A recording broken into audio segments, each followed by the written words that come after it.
अभी हम टॉपिक पढ़ रहे हैं जिसका नाम है कॉर्पोरेट सोशल रिस्पॉन्सिबिलिटी। शांत, टॉपिक क्या पढ़ रहे हैं बेटा? Corporate social responsibility. ऑन है ना? कॉर्पोरेट सोशल रिस्पॉन्सिबिलिटी सेक्शन क्या है? एक ही सेक्शन बेटा पढ़ना है, सेक्शन नंबर 135। सबसे पहला सवाल ये उठता है, अमित सर ये कॉर्पोरेट सोशल रिस्पॉन्सिबिलिटी है क्या? कॉर्पोरेट सोशल रिस्पॉन्सिबिलिटी है क्या और कौन सी कंपनी को कॉर्पोरेट सोशल रिस्पॉन्सिबिलिटी करना है? ठीक है, चलो। तो सबसे पहले कॉर्पोरेट सोशल रिस्पॉन्सिबिलिटी का मतलब है contribution for the society. Contribution for the society. Company को यह बोला गया कि आप जिस सोसाइटी में काम करते हैं उस सोसाइटी के लिए आपको कुछ अमाउंट कंट्रीब्यूट करना पड़ेगा। इसी को हम क्या बोलते हैं बेटा? Corporate social responsibility. याद रहेगा? दोबारा बोल रहा हूं, कॉर्पोरेट सोशल रिस्पॉन्सिबिलिटी का मतलब क्या है? कंट्रीब्यूशन फॉर द सोसाइटी, यानी आप जो अमाउंट कंट्रीब्यूट करेंगे, आप जिस सोसाइटी में काम करते हैं उसके लिए आपको सोसाइटी को कुछ कंट्रीब्यूट करना पड़ेगा। सवाल उठा, सर किस टाइप की कंपनी को कंट्रीब्यूशन करना मैंडेटरी है? कौन सी कंपनी कंट्रीब्यूशन करेगी? तो सेक्शन नंबर 135 में बेटा लिमिट लिखा हुआ, ध्यान से सुनना। लॉ मेकर ने क्या बोला कि जितनी भी लिस्टेड कंपनी है, एवरी लिस्टेड कंपनी, जितनी भी लिस्टेड कंपनी है इनको तो कंट्रीब्यूशन करना क्या है बेटा? मैंडेटरी है। इनको कंट्रीब्यूशन करना क्या है? मैंडेटरी है। और जितनी भी अनलिस्टेड कंपनी है, क्या है बेटा? अनलिस्टेड कंपनी है। तो जो भी लिस्टेड कंपनी है या अनलिस्टेड कंपनी है, अगर उनका नेटवर्थ, क्या बोला मैंने? अगर उनका नेटवर्थ कितना बेटा? 500 करोड़ या उससे ज्यादा। नेटवर्थ क्या है बेटा? 500 करोड़ या उससे ज्यादा। दूसरा टर्नओवर, टर्नओवर कितना? 1000 करोड़ या उससे ज्यादा। टर्नओवर कितना है? 1000 करोड़ या उससे ज्यादा। या फिर नेट प्रॉफिट, क्या बोला मैंने? Net profit. नेट प्रॉफिट कितना? 5 करोड़ या उससे ज्यादा। देखो दोनों में इक्वल्स टू और मोर है, ठीक है? तो ध्यान से सुनिए, अगर आपकी कंपनी कौन सी है बेटा? लिस्टेड है या अनलिस्टेड है, अगर आपकी कंपनी का नेटवर्थ 500 करोड़ या उससे ज्यादा, तीनों में से कोई भी एक बेटा, ऐसा नहीं तीनों की तीनों सेटिस्फाई करना है, 500 करोड़ या उससे ज्यादा, टर्नओवर 1000 करोड़ या उससे ज्यादा और नेट प्रॉफिट 5 करोड़ या उससे ज्यादा हो गया, तो आपको क्या करना पड़ेगा? कॉर्पोरेट सोशल रिस्पॉन्सिबिलिटी करना पड़ेगा। ठीक है, अब ध्यान से सुनिए, जिन कंपनी का डायग्राम इस तरीके का आ गया, यानी जिन कंपनी का स्ट्रक्चर इसमें फॉल कर गई, ठीक है, अब सेक्शन नंबर 135 के अकॉर्डिंग आपको एक कमेटी बनानी पड़ेगी जिसका नाम है कॉर्पोरेट सोशल रिस्पॉन्सिबिलिटी कमेटी। समझ में आ रहा बेटा? आपको क्या बनाना पड़ेगा? CSR कमेटी बनाना पड़ेगा। ठीक है, ध्यान से मैं ये बोल रहा हूं, CSR कमेटी तब बनाना पड़ेगा जब आप ये वाली कंडीशन को फुलफिल कर देंगे। अगर आप ये वाली कंडीशन फुलफिल नहीं कर रहे हैं तो CSR होगा नहीं, तो फिर CSR कमेटी बनाने की भी रिक्वायरमेंट नहीं है। अगर आपका ये वाला कंडीशन फुलफिल कर गया तो आपको फिर CSR कमेटी क्या करना पड़ेगा बेटा? बनाना पड़ेगा। CSR कमेटी आपको क्या करना पड़ेगा? बनाना पड़ेगा। करेक्ट है? कोई डाउट यहां तक? चलो, अब CSR कमेटी में कितने लोग होंगे, क्या होंगे, सुनने पे बहुत ज्यादा ध्यान देना। लॉ मेकर क्या बोल रहा है कि CSR कमेटी में कम से कम 3 डायरेक्टर होने चाहिए। क्या होने चाहिए? एवरीथिंग पे फोकस करना बेटा। CSR कमेटी में कम से कम कितने डायरेक्टर होने चाहिए? 3 डायरेक्टर होने चाहिए। इसमें से एक कम से कम क्या होना चाहिए? इंडिपेंडेंट। क्या होना चाहिए? इंडिपेंडेंट डायरेक्टर होना चाहिए। समझ में आया क्या बोला मैंने क्या बोला? आपकी CSR कमेटी में कम से कम 3 डायरेक्टर होंगे और 3 में से एक क्या होगा? इंडिपेंडेंट डायरेक्टर होगा। 3 में से एक क्या होगा बेटा? आपको इंडिपेंडेंट डायरेक्टर होगा। ठीक है, अब अभिषेक क्या बोल रहा है? अमित सर फिर तो मुझे एक डाउट आ गया, आपने क्या बोला? CSR कमेटी में कम से कम 3 डायरेक्टर होने चाहिए और 3 में से क्या होना चाहिए? इंडिपेंडेंट। सर याद करो, प्राइवेट कंपनी का जब आपने चैप्टर पढ़ाया था तो आपने क्या बोला था? प्राइवेट कंपनी में मिनिमम 2 डायरेक्टर होते हैं। बेटा शांत, क्या बातें कर रहे हो? हमने क्या बोला कि नॉर्मली सीएसआर कमेटी में कितने डायरेक्टर होते हैं? मिनिमम 3 डायरेक्टर होते हैं। नॉर्मली सीएसआर कमेटी में कितने डायरेक्टर होते हैं? 3 डायरेक्टर होते हैं। लेकिन बेटा एक बात बता, प्राइवेट कंपनी में तो सिर्फ 2 ही डायरेक्टर होता है, ठीक है। तो मान लो अगर कोई प्राइवेट कंपनी अपने लॉ का रिक्वायरमेंट फुलफिल कर रही है, मतलब उनको मिनिमम डायरेक्टर कितना रखना है? 2। मिनिमम डायरेक्टर कितना रखना है? 2। तो उनके बोर्ड में 2 डायरेक्टर हैं, ठीक है। तो लॉ मेकर ने क्या बोला कि अगर कोई प्राइवेट कंपनी है, अगर कोई प्राइवेट कंपनी है जो अपने मिनिमम नंबर ऑफ डायरेक्टर की रिक्वायरमेंट को फुलफिल कर रहा है, मिनिमम नंबर ऑफ डायरेक्टर की रिक्वायरमेंट को फुलफिल कर रहा है, तो आपको कोई जरूरत नहीं है 3 डायरेक्टर रखने की, आप 2 से भी आपका बोर्ड सफिशिएंट माना जाएगा, मतलब इस लॉ का वायलेशन नहीं होगा। और ये बात है, इस लॉ का वायलेशन नहीं होगा। तो आपके बोर्ड में अगर 2 डायरेक्टर भी होगा तो बेटा चलेगा, कोई वायलेशन नहीं होगा, ठीक है। Next point, sir independent director appoint करने का जो प्रोविजन है कुछ क्लास ऑफ कंपनी पे है। किस पे है? कुछ क्लास ऑफ कंपनी है। तो मान लीजिए जो class of company independent director के अपॉइंटमेंट वाले प्रोविजन में फॉल नहीं करती है तो उनके ऊपर तो इंडिपेंडेंट डायरेक्टर नहीं होगा, ठीक है। जब मैं डायरेक्टर वाला चैप्टर पढ़ाऊंगा तो बताऊंगा कौन सी कंपनी को इंडिपेंडेंट डायरेक्टर अपॉइंट करना है। तो कुछ क्लास ऑफ कंपनी को इंडिपेंडेंट डायरेक्टर अपॉइंट करना है, और आपने यहां पे क्या बोला कि आपकी बोर्ड में इंडिपेंडेंट डायरेक्टर होना चाहिए एक। तो लॉ मेकर ने यहां भी रिलैक्सेशन दे दिया, बोला कि अगर अनलिस्टेड कंपनी है या प्राइवेट कंपनी है, अगर उनको इंडिपेंडेंट डायरेक्टर अपॉइंट करने की रिक्वायरमेंट नहीं है तो उनका सीएसआर कमेटी का बोर्ड बिना इंडिपेंडेंट डायरेक्टर के रहेगा तो भी चलेगा। समझा? बिना इंडिपेंडेंट डायरेक्टर के रहेगा तो भी चलेगा। दोबारा बोल रहा हूं, मैंने क्या बोला कि बेटा लॉ मेकर ने क्या बोला कि अगर सीएसआर कमेटी के बोर्ड में इंडिपेंडेंट डायरेक्टर रखना कंपलसरी है, लेकिन आपके कंपनी के बोर्ड में अगर इंडिपेंडेंट डायरेक्टर अपॉइंट करना रिक्वायरमेंट ही नहीं है लॉ के अकॉर्डिंग से, तो आपके बोर्ड में अगर इंडिपेंडेंट डायरेक्टर नहीं भी होगा तो चलेगा, इंडिपेंडेंट डायरेक्टर नहीं भी होगा तो चलेगा, ठीक है। फिर अभिषेक क्या बोल रहा है, अमित सर एक छोटा सा डाउट आ गया, ये CSR only for Indian company के लिए या फॉरेन कंपनी के लिए है? तो लॉ मेकर ने बोला बेटा बोथ, इंडियन कंपनी हो या फॉरेन कंपनी हो, दोनों के लिए सीएसआर कमेटी क्या है, सीएसआर मैंडेटरी है। फिर अभिषेक बोल रहा है अमित सर इमेजिन करो अगर कोई फॉरेन कंपनी ऐसी है जिनके बोर्ड पे सिर्फ 2 ही डायरेक्टर रखना जरूरी है, या फिर कोई फॉरेन कंपनी ऐसी है जिनके बोर्ड में इंडिपेंडेंट डायरेक्टर का कंसेप्ट ही नहीं है sir according to that law, ठीक है। तो सर क्या उनके बोर्ड में ये रिलैक्सेशन मिलेगा? लॉ मेकर ने बोला यस। अगर कोई फॉरेन कंपनी है उनके बोर्ड में अगर इंडिपेंडेंट डायरेक्टर का कंसेप्ट नहीं है तो ठीक है, उनके सीएसआर कमेटी में अगर इंडिपेंडेंट डायरेक्टर नहीं भी होगा तो चलेगा।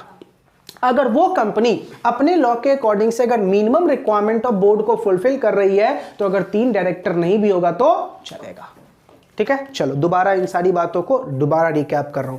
मैंने क्या बोला कि जिस भी कंपनी का टर्नओवर 1000 करोड़ या उससे ज्यादा, पेड अप नेटवर्थ 500 करोड़ या उससे ज्यादा, या नेट प्रॉफिट 5 करोड़ या उससे ज्यादा हो गया, आपके ऊपर 135 लग जाएगा। 135 लग जाएगा मतलब सीएसआर आपके लिए क्या हो जाएगा? मैंडेटरी हो जाएगा। करेक्ट है। जैसे ही आपके ऊपर 135 लगा आपको एक सीएसआर कमेटी बनाना पड़ेगा। क्या बनाना पड़ेगा?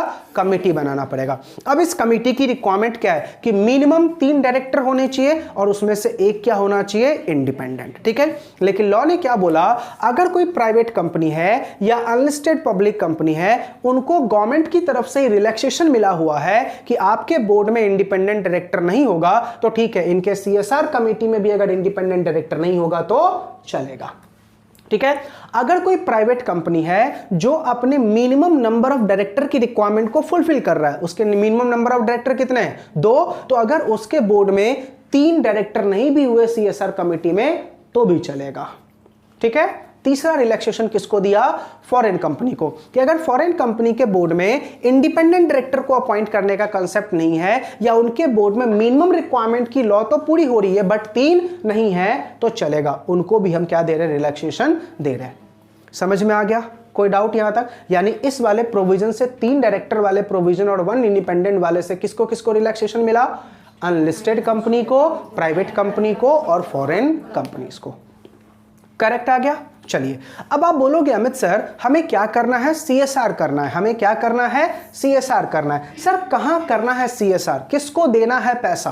ठीक है, और कितना करना है, ठीक है। तो पहले लॉ मेकर ने सीएसआर का एक जनरल सा लिस्ट बना दिया है, सीएसआर का एक जनरल सा लिस्ट बना दिया है कि अगर आप इन जगह पे सोसाइटी के लिए खर्च करते हो तो ये भी क्या माना जाएगा, आपका सीएसआर माना जाएगा। जैसे पॉवर्टी के लिए आपने पैसे खर्च किए, एजुकेशन के लिए आपने पैसे खर्च किए, टेंपल वगैरह आपने बना दिए, ठीक है, सोसाइटी के वेलफेयर में अगर आपने पैसे खर्च किए, हंगर पार्टी दे दिया, मतलब होता है ना लंगर खिलाना, ठीक है, ऐसा आपने हंगर पार्टी दे दिया, तो बोला ये सब किसकी डेफिनेशन में आता है बेटा, सीएसआर की डेफिनेशन में आता है। तो देखिए आपके नोट्स में मैंने लिखा हुआ है पहले पॉइंट में, पेज नंबर 72 पे देखो लिखा हुआ है ना, इरेडिएटिंग हंगर, पॉवर्टी, देन फिर promoting education, promoting gender equality, ठीक है, एम्पावरिंग ये वुमेन, ठीक है, सेटिंग अप होम या hostel for the womens, ensuring environment sustainability, environment cleaning पे आपने खर्चा किया, then protection of national heritage, मतलब पुरानी चीजें जो हैं उनको सेफगार्ड करने के लिए, measures for the benefit of arms force, यानी आर्मी वालों के लिए आपने कुछ दिए हैं, training to promote rural support, जैसे हरियाणा में देखते हो, हरियाणा में स्पोर्ट्स बहुत ही ज्यादा है। आप अगर देखें तो हमारे एथलेटिक्स की बात करें तो 90%, 99% कहाँ के लोग हैं, हरियाणवी लोग हैं, ठीक है। तो वहां पे स्पोर्ट्स को बहुत ज्यादा, बॉयज से लेके गर्ल्स सब स्पोर्ट्स में एंटर करते हैं। आपको याद होगा जो मूवी बनाई गई थी आमिर खान की, क्या नाम था उस मूवी का, दंगल, वो किसी न किसी हरियाणवी स्पोर्ट के पर्सन के नाम पे ही बनाई गई थी। नेक्स्ट है आपका बेटा contribution to the prime minister national relief fund, अगर आपने prime minister national relief fund में कोई कंट्रीब्यूशन किया है तो ये भी आपका सीएसआर माना जाएगा। रूरल डेवलपमेंट प्रोजेक्ट पे अगर आपने कोई खर्चा किया है तो ये भी आपका सीएसआर माना जाएगा, ठीक है। तो देखो दोबारा रिपीट करो, क्या क्या चीज हमारा सीएसआर माना जाएगा, रूरल डेवलपमेंट हमारा सीएसआर माना जाएगा, prime minister drought relief fund, prime minister relief fund में अगर हमने पैसा दिया है वो भी हमारा सीएसआर माना जाएगा। Technology to the incubator, incubator मतलब जो न्यू इन्वेंशन कर रहे हैं, ठीक है, उनको अगर हमने पैसा दिया है तो वो भी हमारा सीएसआर माना जाएगा। आर्म्ड फोर्स के लिए अगर हमने पैसा दिया है तो वो भी हमारा सीएसआर माना जाएगा। इन्वायरमेंट प्रोटेक्शन, इन्वायरमेंट सस्टेनेबिलिटी के लिए हमने पैसा दिया है तो वो भी हमारा सीएसआर माना जाएगा।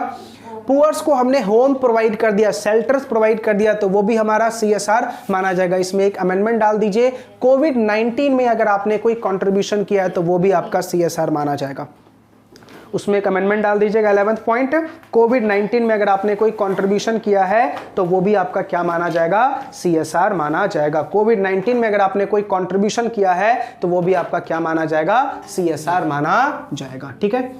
अभी तक की बातें तो बहुत ही जनरल थी, अब जो बता रहा हूं that is most interesting for exam, ठीक है, तो ध्यान से सुनना। चलिए अब एक बात समझना सर, हमने क्या बोला, सीएसआर में हमें कंट्रीब्यूशन करना है, हमने ये तो पढ़ लिया कि कंट्रीब्यूशन हमें कहां कहां करना है। अब ये सीखते हैं कि कंट्रीब्यूशन कितना करना है, कंट्रीब्यूशन कितना करना है, ठीक है। एक एग्जांपल देके समझा रहा हूं, ध्यान से सुनना।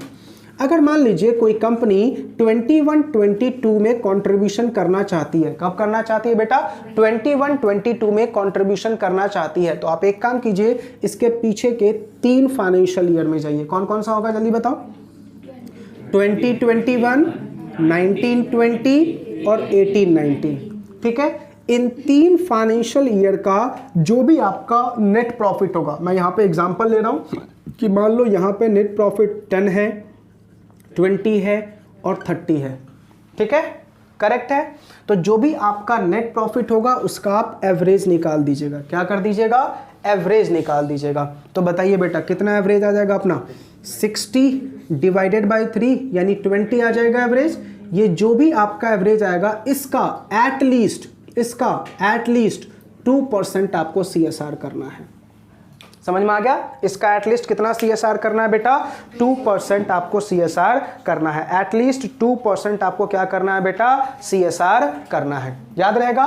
तो जिस भी प्रीवियस ईयर में आप सीएसआर करने वाले हैं उस प्रीवियस ईयर के पीछे के 3 फाइनेंशियल ईयर में जाइए, उन 3 फाइनेंशियल ईयर के नेट प्रॉफिट का एवरेज निकाल के उसका जो भी एवरेज आएगा उसका कम से कम 2% आपको क्या करना है बेटा, सीएसआर करना है, ठीक है। अब की बातें जरा ध्यान से, टिपिकल पूजा क्या बोल रही है, अमित सर आपका ये लिमिट मुझे समझ में आ गया कि 2% मुझे सीएसआर करना है।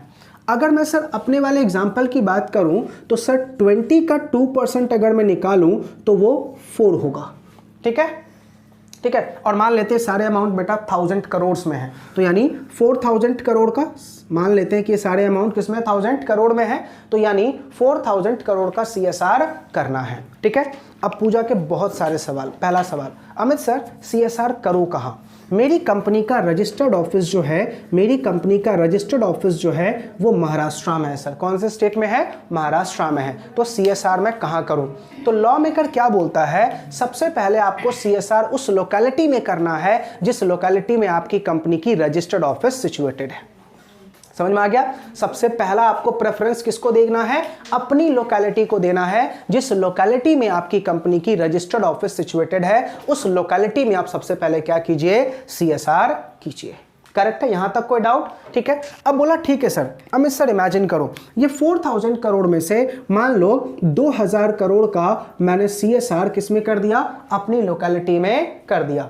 सर मेरा 2000 करोड़ का अभी भी CSR लेफ्ट बचा हुआ है, इसका क्या करूं? बोला बेटा आप अदर लोकेलिटी में भी कर सकते हो, अदर लोकेलिटी में भी कर सकते हो। ठीक है, समझ में आ गया? अदर लोकेलिटी में भी आप कर सकते हो। ठीक है। अब पूजा क्या बोल रहे हैं? हमें सर एक और बात लेते हैं। अदर लोकेलिटी में CSR करना था, मैंने वहां भी सर 1000 करोड़ का CSR कर दिया, मैंने वहां भी 1000 करोड़ का CSR कर दिया। अब मेरे पास कोई लोकेलिटी नहीं बची है। देखा जाए मेरे पास 1000 करोड़ का CSR अभी भी क्या हो गया? लेफ्ट रह गया। बातें सुनने पे ध्यान दो नलाई को, बहुत इंपॉर्टेंट चीज बता रहा हूं। मैंने क्या बोला? अभी भी मेरे पास 1000 करोड़ का CSR रह गया सर। मैंने 2000 करोड़ तो अपनी लोकेलिटी में कर दिया, 2000 करोड़ मैंने 1000 करोड़ अदर लोकेलिटी में किया, 1000 करोड़ रह गया। अब पूजा का कहना यह है कि सर अमित सर क्या मैं इसको नॉर्मल बिजनेस प्रॉफिट मान लूं? बोला ना, बोला नहीं। जो तुमने CSR के लिए रख दिया वो CSR के लिए ही होगा, जो अनकॉन्ट्रीब्यूटेड अमाउंट रह गया उसको आप नॉर्मल बिजनेस प्रॉफिट नहीं मानोगे। समझ में आ गया? कोई डाउट यहां तक? अब ध्यान से। अब अभिषेक क्या बोल रहा है? अमित सर ठीक है, मुझे कुछ टैक्स की बातें याद आ रही है सर। सर CSR में जो कंट्रीब्यूशन कर रहा हूं क्या ये मेरा बिजनेस एक्सपेंस होगा? CSR में जो कंट्रीब्यूशन कर रहा हूं क्या ये मेरा बिजनेस एक्सपेंस होगा? तो बोला नो। इनकम टैक्स डिपार्टमेंट ने बोला नो, ये आपका बिजनेस एक्सपेंस नहीं होगा। This is your social obligation, this is your social obligation, not a business expense. Imagine करो अगर CSR के कंट्रीब्यूशन को बिजनेस एक्सपेंस कर दिया होता तो आपको लगता है कोई भी कंपनी टैक्स पे करती? सारा का सारा CSR में क्या दिखा देती? एक्सपेंस कि हमने इतना CSR किया है। और आज के दिन CSR करने का कंपनी आज के दिन ज्यादातर CSR कहां करती है बेटा? सबसे गलत जगह पे। पता कहां करती है? ओनली मंदिर बनवाने में। सबसे ज्यादा CSR जो होता है वो मंदिर मस्जिद के बनवाने में जाता है, जो पूरा यूजलेस मनी हो जाता है। क्यों यूजलेस हो जाता है? इसी मंदिर मस्जिद की वजह से बेटा कास्टिज्म बढ़ता जा रहा है, और कास्टिज्म बढ़ने की वजह से प्रॉब्लम क्या हो रहा है कि लोग बाइफरकेटेड होते जा रहे हैं। अगर इस CSR का एग्जैक्ट इस्तेमाल बहुत अच्छे से इस्तेमाल किया जाए तो बहुत सारी जगह है बेटा CSR करने के। इतने बहुत सारे ऐसे विलेज है जहां पे स्कूल नहीं है, इतने गरीब ऐसे हैं जिनको घर नहीं है, इतने लोग ऐसे हैं, कितने स्टेट हमारे अंडर डेवलप्ड है। इमेजिन कर बेटा, इमेजिन करो टाटा कंपनी का प्रॉफिट इस साल हुआ है 12,000 करोड़। इमेजिन करते हैं कि अगर करंट ईयर के प्रॉफिट का भी वो CSR करे, और हम क्या ले रहे बेटा 3 साल के एवरेज प्रॉफिट। इमेजिन कीजिए कितना कंट्रीब्यूशन जाता होगा CSR में, लेकिन still we are developing country. क्यों? क्योंकि हमारे CSR का पैसा बस एक ही जगह पे जाता है, वो कहां? टेंपल, मंदिरों में, और वो सारा ब्लैक मनी है, वो सब ब्लैक मनी। एग्जैक्टली में वो CSR होता नहीं है, घूम फिर के पैसा कहां जाता है? वापस। इफेक्टिवली अगर CSR की बात करूं तो एक कंपनी परफेक्टली भी CSR करती है, टाटा, जिन्होंने जमशेदपुर को आज बेटा अलग ही दुनिया पे ले गए। उनका जो पहला प्लांट था, तो करेक्ट है। तो CSR का पैसा नो डाउट लॉ मेकर ने बोला है कंट्रीब्यूशन करने के लिए, किसके? सोसाइटी के लिए। लेकिन ज्यादातर कंट्रीब्यूशन कहां जाती है बेटा? इन मस्जिद मंदिर में जाती है ज्यादातर कंट्रीब्यूशन, और जो वेस्ट ऑफ मनी हो जाता है। क्यों? क्योंकि ये पैसा पुअर्स तक नहीं पहुंच पा रहा, क्योंकि ये सारे पैसे कहां चले जाते हैं? घूम फिर के फिर उसी बिजनेसमैन और ट्रस्ट के पास आ गए, जहां से पूरी की पूरी स्मगलिंग ब्लैक मनीज हो जाती है। ठीक है। अब ध्यान से, अब अभिषेक बोल रहा मिस्टर चलो ठीक है, ये बात मुझे समझ में आ गई कि सीएसआर का पैसा बिजनेस एक्सपेंस नहीं है और उसको हम नॉर्मल बिजनेस की तरह एक्सपेंस क्लेम नहीं कर पाएंगे। सर मेरा एक छोटा सा डाउट है, सर मान लो इस बार मेरा सीएसआर का कंट्रीब्यूशन आपके एग्जांपल के अकॉर्डिंग 4000 बन रहा है, कितना बन रहा है, 4000 बन रहा है। अभिषेक क्या बोल रहा है कि सर मान लो मैंने 4000 की जगह 8000 करोड़ इस बार सीएसआर में खर्च कर दिया। कितना खर्च कर दिया, 8000, मतलब मैं अपनी औकात के बाहर जाके सर खर्च कर रहा हूं। समझ में आ रहा है अभिषेक का क्वेश्चन क्या है कि सर 4000 करोड़ का मेरा कंट्री बना, लेकिन मैं खर्च कितना कर रहा हूं, 8000 करोड़ रुपीस खर्च कर रहा हूं। अभिषेक क्या बोल रहा है, सर क्या इनकम टैक्स की तरह ये सेट ऑफ मिलेगा। समझ में आ रहा है मैं अभिषेक का क्वेश्चन क्या है कि सर क्या अगले साल ये जो 4000 मैंने एक्स्ट्रा खर्च किया है, क्या इसका सेट ऑफ जब मैं अगले साल भी तो मुझे सीएसआर करना है, तो अगले साल अगर मान लो मुझे 6000 का सीएसआर करने का मेरा लिमिट आया, तो क्या मैं 4000 का एडजस्टमेंट लेके सिर्फ 2000 करोड़ का सीएसआर करूं, इज इट पॉसिबल। अगर देखा जाए पहले ये पॉसिबल नहीं था, इस साल से अलाउ कर दिया। इस साल से क्या कर दिया बेटा, अलाउ कर दिया कि यानी अगर आपने लास्ट ईयर कोई ज्यादा सीएसआर कर दिया है तो आप उस सीएसआर के कंट्रीब्यूशन को इस साल के लिमिट के साथ क्या कर सकते हैं, एडजस्ट कर सकते हैं।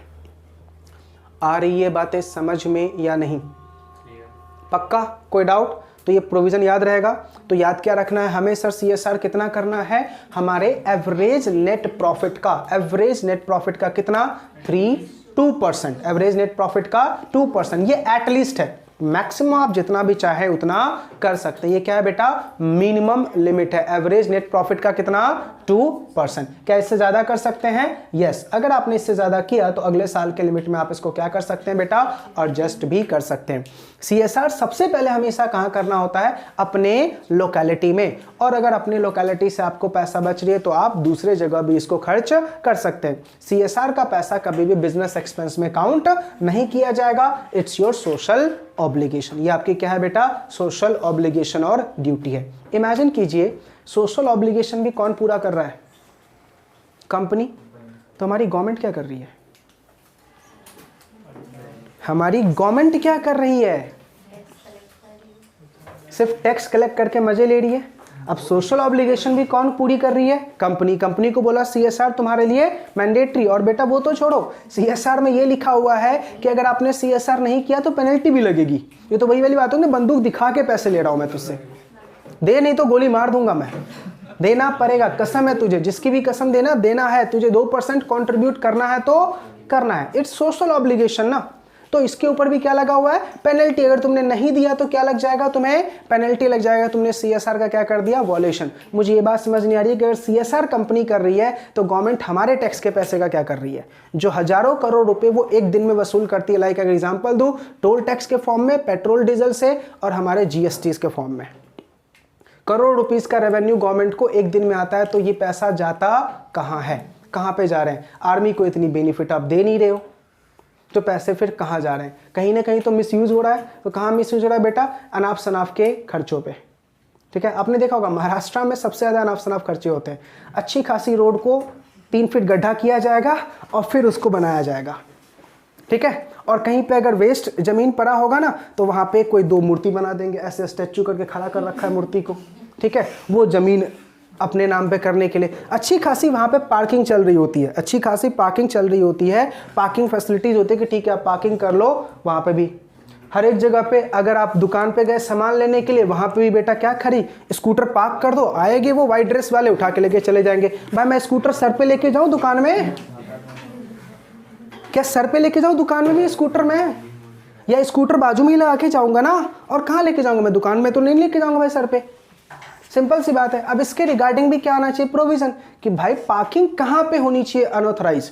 जहां पे अगर मैंने बीच सड़क पे गाड़ी लगा दी, दैट इज अनऑथराइज पार्किंग।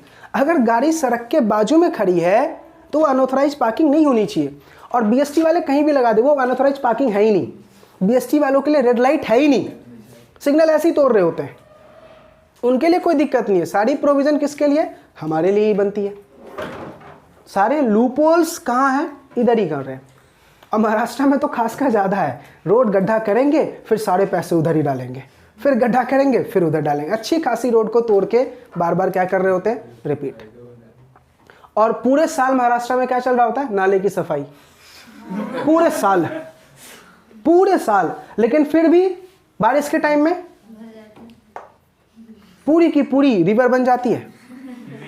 बारिश के टाइम में अगेन वही सेम हालत होता है। तो फिर क्या हो रहा है? आप कर क्या रहे हो? समझ में आ रहा नहीं है?